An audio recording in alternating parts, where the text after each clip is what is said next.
Hello, my name is Nicholas Doerner, and today I'll be presenting the Great Casino Heist, key takeaways from my first big social engineering engagement. A little bit about me. Currently, I'm a consultant at TrustedSec. The engagement I'll be speaking about today, though, is from when I was employed at Angelin. They're a small cybersecurity firm located out of upstate New York. I have 4 years in information security, avid gamer, and you can find me on Twitter at any time at @the_laughing_man. So you want to break into a casino legally. There's a few things that you want to take into consideration beforehand, and we're going to cover those really quick, but rules, rules, rules. This includes your rules and engagements, anything that may come from a client about what's off limits, what's in scope, out of scope, any special procedures that they want taken with anything. These are extremely important just because you want to make sure that you're following everything pretty much to the T from a client standpoint, so that the relationship is positive and also one that's not going to land you in any type of trouble if something negative happens or you get caught, or there's something that may happen in between that's otherwise going to land you in some hot water. Documentation is key, and documentation is king, especially with these types of engagements where you're doing some sort of physical or anything on site, because when you look at it, you're going to want pictures, notes, names, and locations. When you're doing something like, say, an external penetration test, you can always kind of go back and look at that. You can, if you visited an exploited website and you might need a URL, you can check that URL later on. When you're doing something physically and you're on site and you're trying to break into either a building or an organization, you might not get that luxury of being able to go back and revisit areas. So you really want to take very, very detailed documentation whenever possible, and make sure that everything's there so that when it comes to report time and debrief or presentation time with your client, everything's ready to go and all set. And lastly, signatures. Signatures are huge, especially if you're doing anything physical and you got that little get out of jail free card. You want to make sure that's properly signed and set up and ready to go. And these are things that I've learned not only on this engagement I'll be speaking about, but other engagements as well. Making sure all those signatures are in place and they're signed by the proper people with the proper authority. They're really going to be huge, especially for making sure that one, you're successful, but two, if there are any failure points, that they're ones that don't land you in a really negative situation. So the steps taken for this engagement, they're pretty standard. We did some information gathering, we set up our pretexts, and then went to an execution phase. And what I really like is with this specific client, they wanted us to go in and start in a top-down approach. So take our OSINT, apply it to vishing, apply anything from vishing to phishing, apply anything from vishing, phishing, and OSINT all the way into physical. So we were able to basically go in and have almost a free reign of how we wanted to do things, with a few minor rules that we'll get into a little bit later. But looking at it, what we were able to do is take all of our previous findings and apply those to the next step. And we'll see that's what led us to some major successes and big wins throughout this engagement. So OSINT, some key takeaways from the OSINT that we had on this one. Social media was a really big one for us. We searched Facebook, Twitter, LinkedIn. Specifically LinkedIn, we got a lot of names in there that were really useful. It's great when organizations have a large LinkedIn presence from a intelligence gathering standpoint, because that allows you to know who you're dealing with, what position they might work in, who they may have contact with on a daily basis, and what exactly you're going to be looking for when you're inside the organization. Facebook and Twitter, these were really good for finding not only layouts about the organization, we did find some employee photos as well. We also were able to see, especially with somewhere like a casino, they're going to usually have some sort of social media presence, especially if it's a casino and resort, because they're going to be posting, famous singers are coming, or magicians, or whatever they may be doing event-wise, are going to be posted well in advance, and you can usually use that to your advantage some way if you want to incorporate that into your pretext. One other thing that we went after really hard that had a huge payoff, and we have a slide on the next, a picture on the next slide for it, is the target website. A lot of target websites will have layouts, especially with the buildings being casino based and entertainment based. They show, here's how you get from point A to point B. This is where different areas of interest are located. They may not have a full building blueprint or anything along those lines, but they have enough where you can kind of work your way through and kind of work out where things are located if you've never been there before. One subset to that website is going to be the careers page. I've checked a few different casino websites in my time outside of just this one, and a lot of them have careers pages that have pictures of all the employees. They have their badges on, and we see that in the next slide, is that on the careers page, you get a really good sense of how you should be dressing, what a badge layout's going to look like, what you should be wearing, what kind of orientation most things are. Is the badge usually on the left? Is usually on the right? Is there usually a logo on there? What exactly are the small nuances? It's the very small details that are located in these images that you can use to further your pretext and your social engineering engagements. Lastly was Google Maps. Even though this specific casino and resort was relatively small, it was still big enough to have quite a large area to drive and walk through, to the point where Google Maps was kind of crucial in figuring out which building was which, understanding which one was the main casino, which one were some offices that they had to the side, which ones might have been for the pool area on the golf course, things like that. So right here we have a really good example of the careers page. This is a picture from my local casino. This is not a casino I've ever worked for in the past before, but I just jumped on there for this presentation and grabbed this real quick. If we look here, this is from their own careers page. We've got 2 staff members here. We've got a pretty good idea of what one of the small badges looks like, just the little one right there on his shoulder area. And we've also got one that looks like it's a more standard badge, kind of like the one that I had used. That's got your staff ID photo taken, your name, what you're doing, and possibly what role and position you're in, maybe a phone number, an employee ID number, something like that as well. And this is really good because you can see, what color shirt should I be wearing? What kind of pants should I wear? Do I need to wear a full suit? Do I need a blazer? Do I need, what other parts do I need to kind of make my ensemble look the part? Especially if I'm trying to go in under the guise in the physical, which we did in this case, of trying to be an employee, of I'm impersonating someone who's supposed to be here, who works here. I'm just another person trying to get their job done, so hopefully I won't be bothered. So going from OSINT, we went right into vishing, and vishing was a complete and total failure for us. We went in and we ended up taking a bunch of phone numbers that were provided by the client, because those were the only ones that they allowed us to use that were in scope. And the issue that we ended up running into is we did not prepare enough for this specific part of vishing. The pretext was pretty solid, but it turns out all the employees sat next to each other in the same room.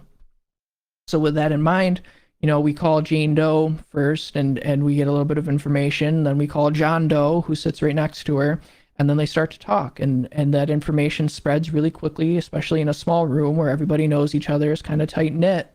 And before you know it, we get 3 or 4 calls down the line, and the target goes, and I quote, "Get a real job and stop scamming people," and click.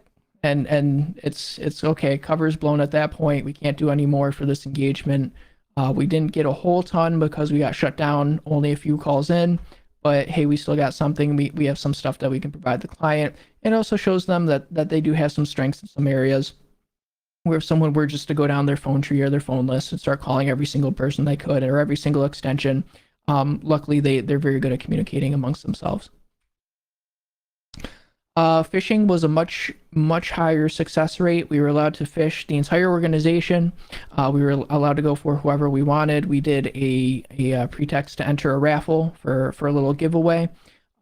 There's some reason, a lot of organizations that I've gone after in the past, if you do raffles and giveaways and enter to wins, people love it. You see an email for free pizza, you click it. Think about even now. Information security with our conferences. A lot of the conferences have been virtual the last few years with everything going on. So a lot of the swag and a lot of the stickers and a lot of the shirts. You go out there, a lot of people in information security and infosec are pretty paranoid. But if you tell them, hey, we're gonna give you some free shirts or a sticker or a swag bag, they're pretty you're pretty fast to put the home address in there and ask, okay, yeah, here we go. Here's my name, here's my address. Go ahead, send that right in. So with that giveaway, we had a 42% capture rate, approximately. That's rounded up by to the nearest percent. We were allowed also to go after the C-level executives, so we were able to go over CFO, CEO, and related areas. And usually these are ones that are generally either off limits or they're ones that you are very careful with, because no CEO, no CFO wants to get called out as failing a phishing test. So with that in mind, you got to be a little bit careful with those, especially when you're working on client relationships outside of just doing the engagement. But that is one that we were explicitly told was allowed and we were able to do. And just a quick big shout out to GoFish. There's plenty of talks and videos out there on how to use it, but this by far my favorite tool for phishing. It just does so much in so little setup and so little maintenance to use, and it's really a great tool if anyone's looking to expand their tool set or their toolkit with phishing. That's definitely a really good place that I highly recommend to go into. So with the physical, you'll see right here we actually have this is the ID that I used. We can see I put in the same picture. That's the most professional picture I own of myself. On that ID, I gave myself a fake employee number. I did redact some of the information from here just for the client's sake, and I gave myself my regular name. I didn't mind that much, and I also gave myself a role of IT administrator.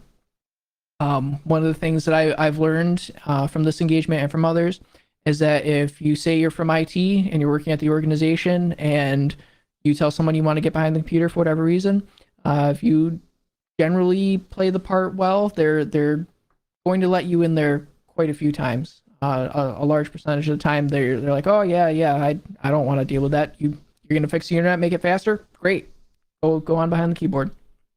So some of the rules that we did have with the physical though, no accessing cash rooms. The client was very clear.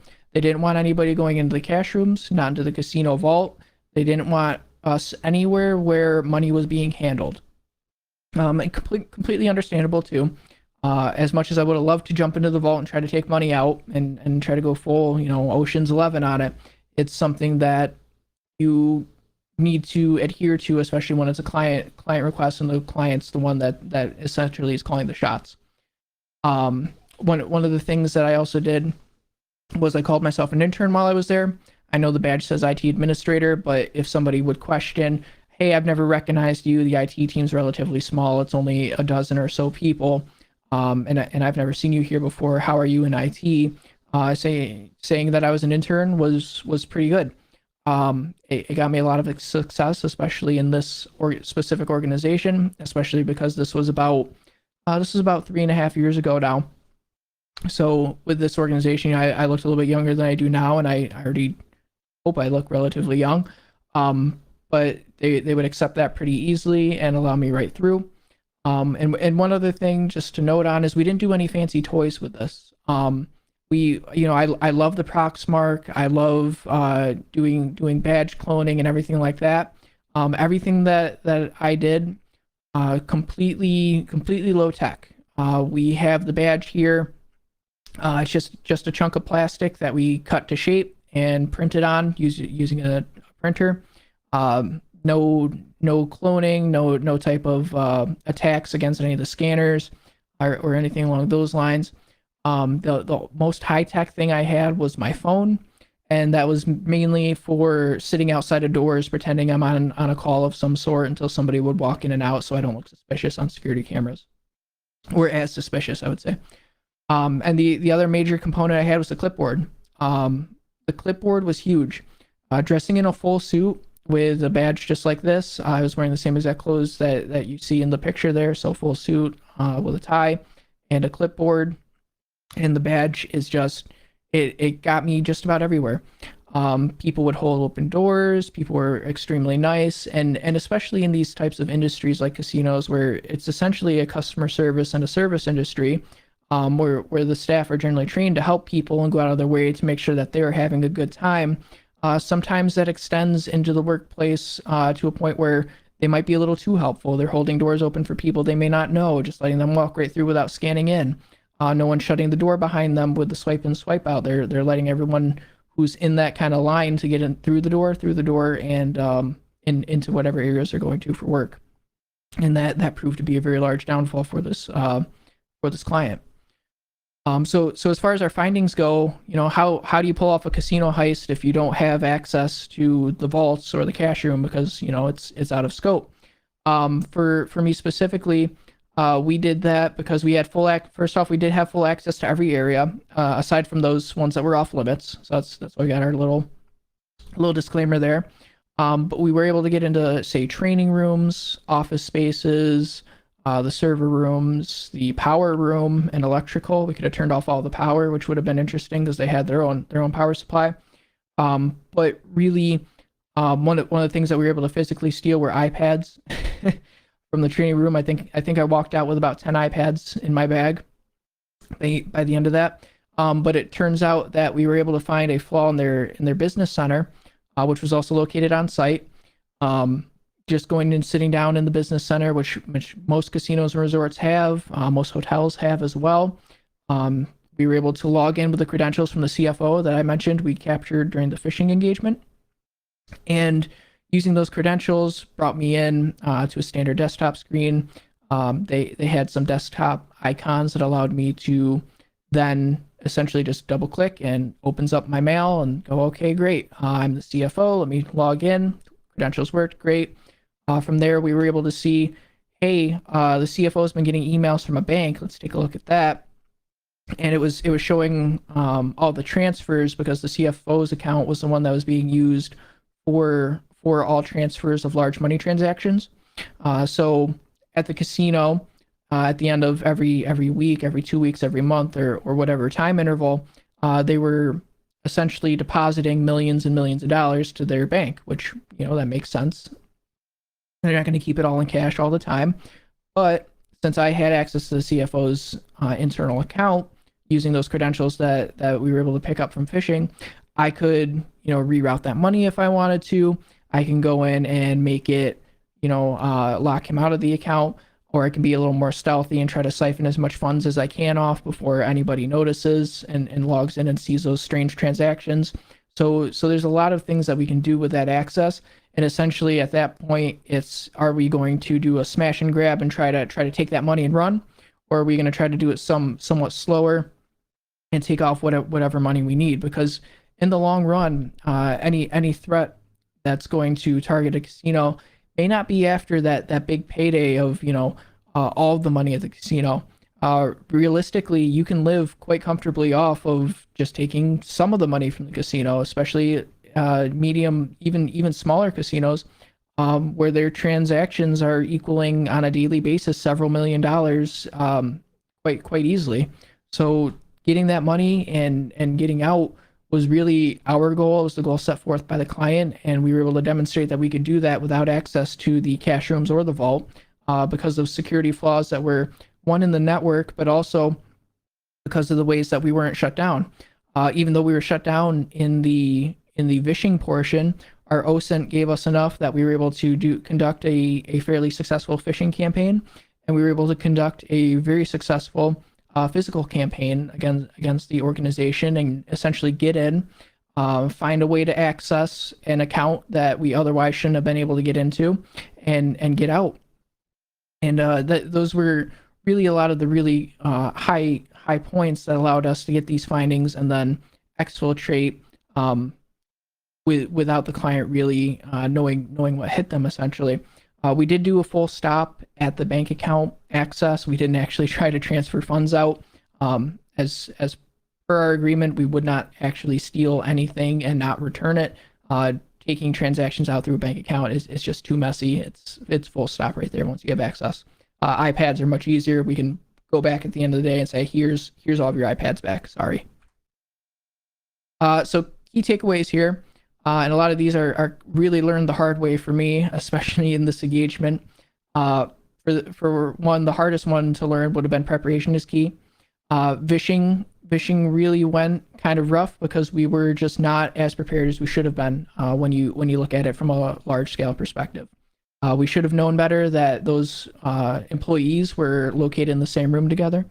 We should have better understood how they would have reacted to the phishing ploy that we were using when we were trying to get information from them, and that just kind of led to a deterioration in that test as a whole.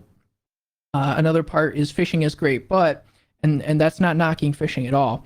I love phishing. Phishing is one of my favorite things. I think it shows a really high business impact, especially when you do it well and it's not reported. But when you can couple phishing with something else like physical, or you can couple phishing with an internal or an external penetration red team or penetration test engagement, depending on how you conduct them, phishing is great. But phishing is even better when you can then demonstrate how it can be used for business impact. The other key takeaway is dress the part. Had I not been wearing that suit, and the client told us this during the debrief because the CEO had never met me before, and he was at the debrief and he said, "Hey, yeah, I saw you, and I recognize you from when you were doing the physical testing. We actually walked by each other a few times. The reason I didn't stop you was you were in a full suit." You had the clipboard. You were kind of just going straight out where you were going. You weren't really wandering, and you just looked like you needed to go get something done. So I just wasn't going to bother you or get in the way. And for me, that was a really big key takeaway. Is dressing the part is really a huge asset when it comes to doing physicals and trying to heist a casino. Because if you look the part and you look like you're supposed to be there and you just kind of blend in, no one really questions what exactly you're doing or why. Another part, act confident. Even if you're not confident, I was a bundle of nerves that entire engagement. That was, like I said, my first big social engineering engagement. Vishing and phishing I had done plenty of times before. As far as physical goes, that was among one of my first few. And going in there and being able to steal information or steal physical devices and try to get into places I shouldn't be, your heart's kind of thumping. You got to kind of go back to kind of almost a high school theater or play type of moment where you may be nervous up on that stage, but you're playing a part. You're essentially acting and trying to get into a place that you shouldn't be instead of just being up on stage in front of a crowd. So that's really important to me, is being able to act confident and be confident, and kind of, even if you have to trick yourself into that mindset, making sure that that's the case. And then lastly, clipboards just work. I don't know what it is, but every time I go out with a clipboard and I've got a piece of paper on it and a pen, people tend to just leave you alone if you got a clipboard. It looks like you're writing stuff down and just trying to get something done. So that's I'm sure there's other talks that touch on that, but that's just a really big thing that people let you get away with. So now hopefully there's enough time for questions at the end of this presentation. If I'm not able to get to you in the questions or the live QA, feel free to reach out to me anytime at Twitter at The Laughing Man, or you can go to The Laughing Man in the Trusted Sec Discord. You can find me in there, and I should also be in the conference Discord under the same name. So thank you, and have a nice conference.